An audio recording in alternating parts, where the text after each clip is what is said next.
Yo, yo, yo. Good morning, good morning, good morning, guys. Happy Thursday. Hope you guys are doing well. Let me know if you guys are in this trade. It was a quick hitter. I'm not going risk-free just yet. I think I might ride or die on this one. Might just leave the risk on until or at least getting closer to target. That's kind of my plan. But definitely a crazy reaction right off the gate. Hit that fair value gap and absolutely reacted off of it exactly the way we would like to see. So very nice reaction so far. We'll see if we get any follow through.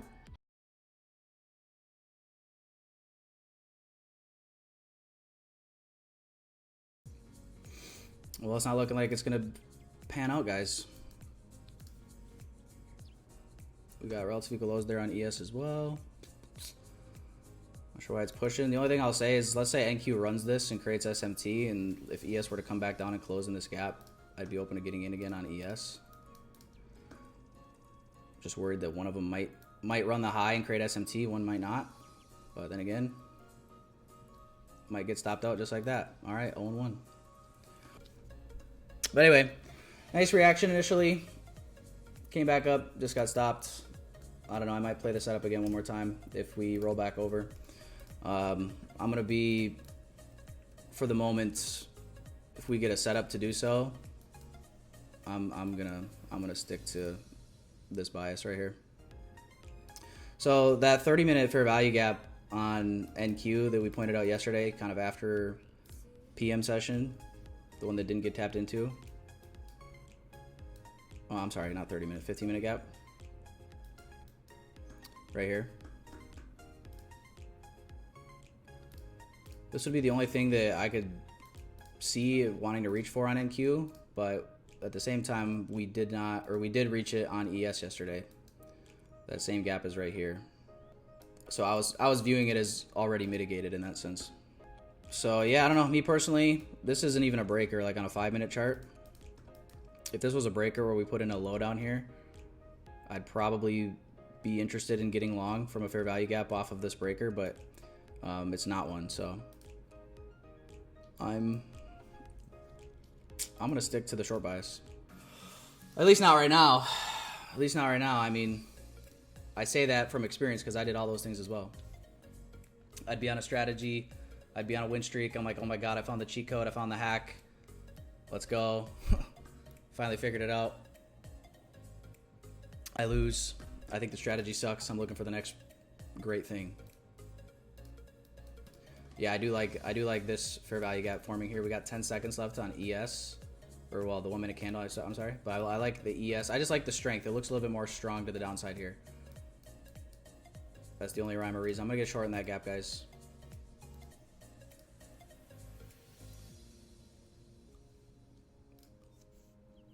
So, sell limit set. Stop is 1 tick above the high.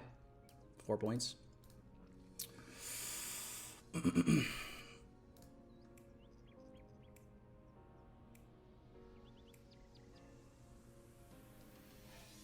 Holy shit. I was going to say if I didn't get triggered in and price just dumped, that'd be sad. I'm going to go for this low right here.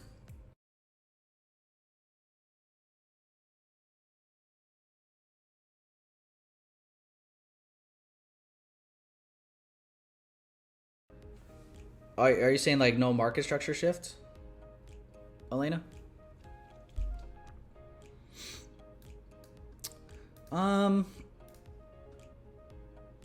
Why didn't I enter?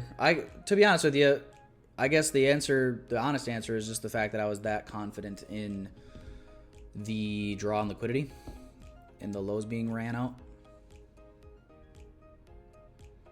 So in instances like that, obviously we got that extra confirmation later with this SMT. So that does take place of that market structure shift to where, let's say we were waiting for that. If we would have noticed this SMT in time and then price starts displacing back down, I probably would have entered. Like if I noticed it in time, I probably would have just market executed because that takes place of that market structure shift in my mind. But if I'm ever really confident in a target, then I'll do this where it's kind of like ICT Sun's model, which is just liquidity raid, displacement back into the range you're looking for that first fair value gap to enter off of. But it only works if you have the draw and liquidity correct, right? But at the same time, everything works if you have the draw and liquidity correct. I mean, that is literally 90% of the battle, is just figuring out where is price most likely to go next. And then if you are correct, it'll be most of the time pretty easy sailing. So yeah, guys, I guess the answer is I'm riding the lightning on this one. I'm riding the lightning. Would it be unfortunate to lose? Obviously it would.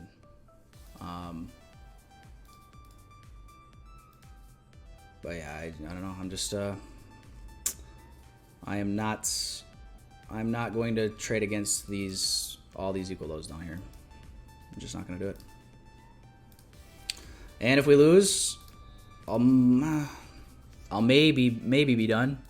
We'll obviously have to wait, but I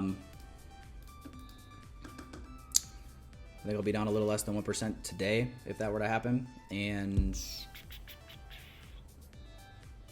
then yeah, then later tonight we could do a session going over what we missed and what we were wrong and what we could have done different.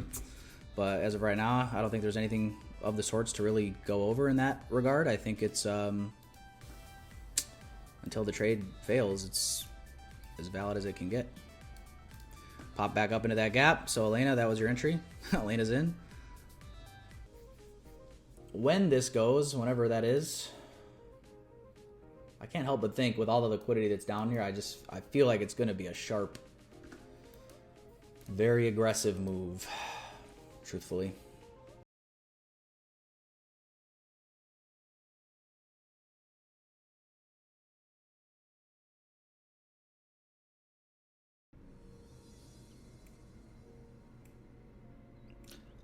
I mean, the retrace was inducement? No. I think inducement was present on the first part of the NQ is crossing. Well, all right. I guess I'll stick to my plan and I'll close. All right, guys, I just closed. And it should have waited 5 more seconds, but closed it. Full trade there, pretty much. Closed it right here, right? Roughly. Just about a 1 to 3, almost exactly. Overall today, if you guys need anything today, feel free to reach out. And I will keep you guys posted in the Discord, and I'll see you guys on the live session tomorrow morning, okay? Enjoy your day, guys. We'll talk soon.